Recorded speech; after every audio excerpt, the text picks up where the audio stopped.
Hello everyone, it's Dan from Press for Truth, and I thought I'd make a little video today just to show you my collection of Illuminati archives, rare documents, rare books, and just information on the New World Order in general.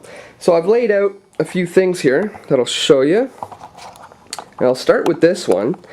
This is a Niles Weekly Register from November 28th, 1829. So we have the year 1829, very old document here. And let me just very carefully open it up and I'll show you an article in here. I'll just read it. Jerusalem. There is a report that the Rothschilds have purchased Jerusalem. We see nothing improbable that in the pecuniary distress of the Sultan he should sell some part of his dominions to preserve the rest, or that the Rothschilds should purchase the ancient capital of their homeland. They are wealthy beyond desire. It is quite reasonable to suppose that they may seek something else to gratify their ambition, that shall produce most important effects. If secured in the possession, and which may be brought about by money, they might instantly, as it were, gather a large nation together, soon to become capable of defending itself, and having a wonderful influence over the commerce and condition of the East, rendering Judea, again, the place of deposit of a large portion of the wealth of the ancient world. Now it goes on to say in the bottom here, the Sultan is in great difficulty. Baron Rothschild was proceeding to Constantinople, and a second rebuilding of the temple is not among the most strange things expected in these strange times. So again, this is something else. This is an article stating that the Rothschilds have purchased Jerusalem, and that they are planning the rebuilding of the temple. Now again, this is from 1829, a time when the press wasn't nearly as controlled as it is today, so they were able to get away with putting stuff like that out there. Another example of that, we have Harper's Weekly from September 22nd, 1894. And if I can show you what I have here, this is something else here too. We have an article on the Bohemian Grove, the Bohemian Club of San Francisco. Very long article. And it goes on to say stuff like this. Over in a little hollow a few hundred yards from the grove was built a funeral pyre, on which turpentine had been sprinkled. The coffin was laid on this pyre. The high priest took his stand on the platform beside it. Around him, in a semicircle, the choristers and demons with their torches were grouped. The high priest went through a ceremonial in which the choir behind him intoned or sang the words he spoke. He called on the Bohemians to present their cark and cares and heartaches to be put on the pyre and burned up. Then came some jokes pertinent to club members and matters. Then he invoked the Saint John, adopted by the club for his appropriateness in several ways, and suddenly an enormous figure of Saint John in his robes burst into flame. The pyre was lighted.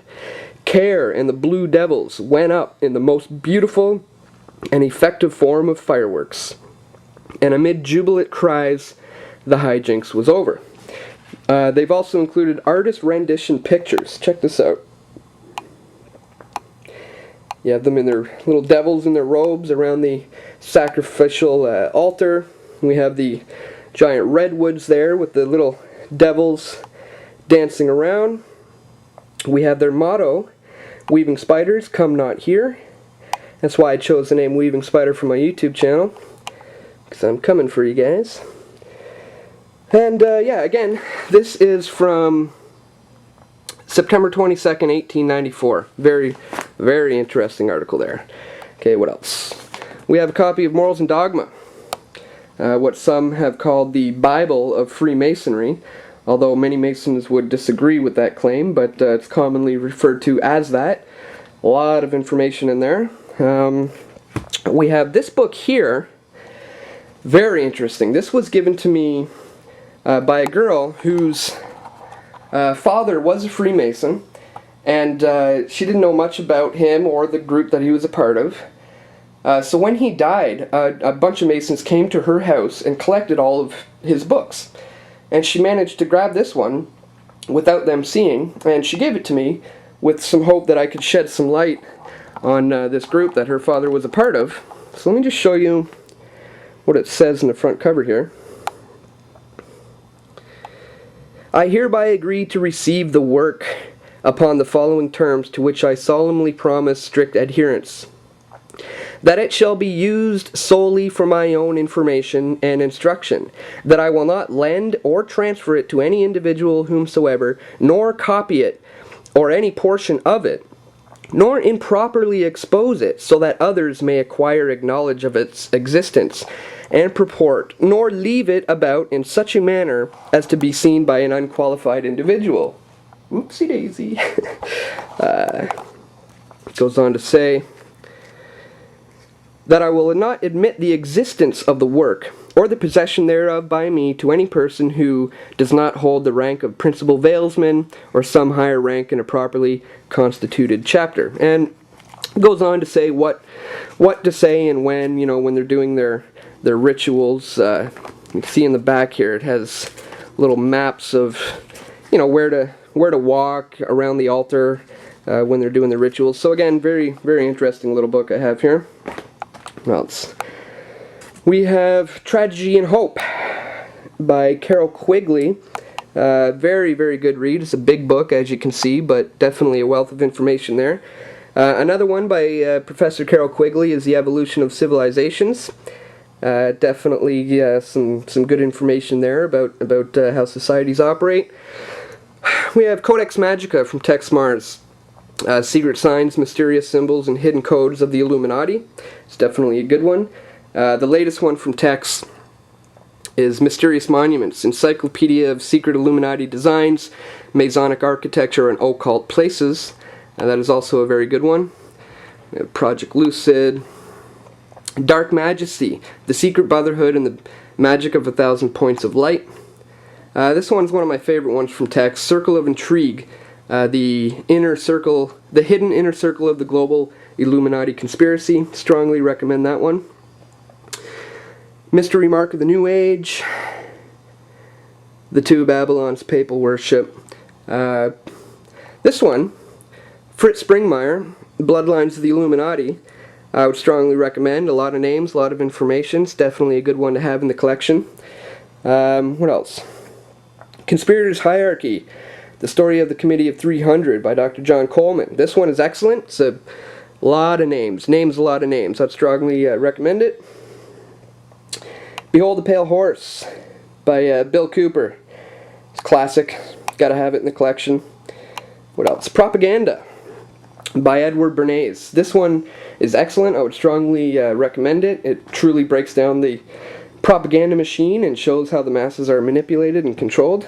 What else? The Elite Don't Dare Let Us Tell the People by Robert Ross. Excellent information in this one. The Elite Serial Killers of Lincoln, RFK, JFK, and MLK. It's another good one.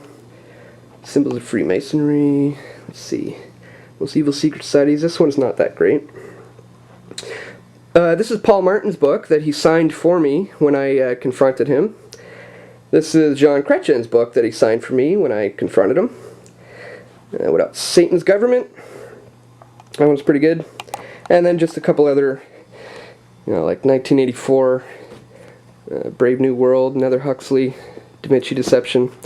So, yeah, that's it. I got a big pile of movies there, about 50 or 60 documentaries, and it's my little workstation here, and a whole bunch of copies of The Nation's Deathbed. And so anyways, that's it. My collection of rare and old documents, rare and old books, and just information on the New World Order in general.